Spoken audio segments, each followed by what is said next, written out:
Je pense que les choses évoluent dans le bon sens, mais en même temps, quand je regarde autour de moi, j'observe par exemple, moi je suis dans un groupement hospitalier de territoire de 13 établissements, nous sommes 2 femmes, chefs d'établissement.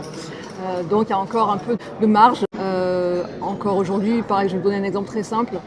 Dans mes fonctions, alors que je suis chef d'établissement, il y a des médecins qui peuvent parfois m'appeler Miss. La Miss, c'est la demoiselle en anglais, mais la Miss, ça peut être aussi la Miss France, la Miss Provence. Donc ça me fait sourire, j'y vois quelque chose de relativement même sympathique, mais c'est quand même assez révélateur.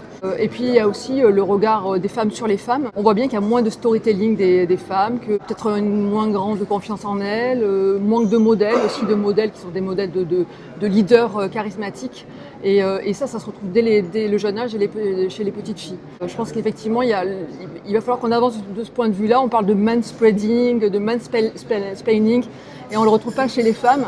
Il faut absolument qu'on rentre aussi dans une narration, dans un récit narratif volontariste, ambitieux, pour nous-mêmes, pour nos filles aussi. Mais en tout cas, moi, c'est ce que j'essaye d'inculquer à mes enfants, puisque j'ai des garçons et des filles.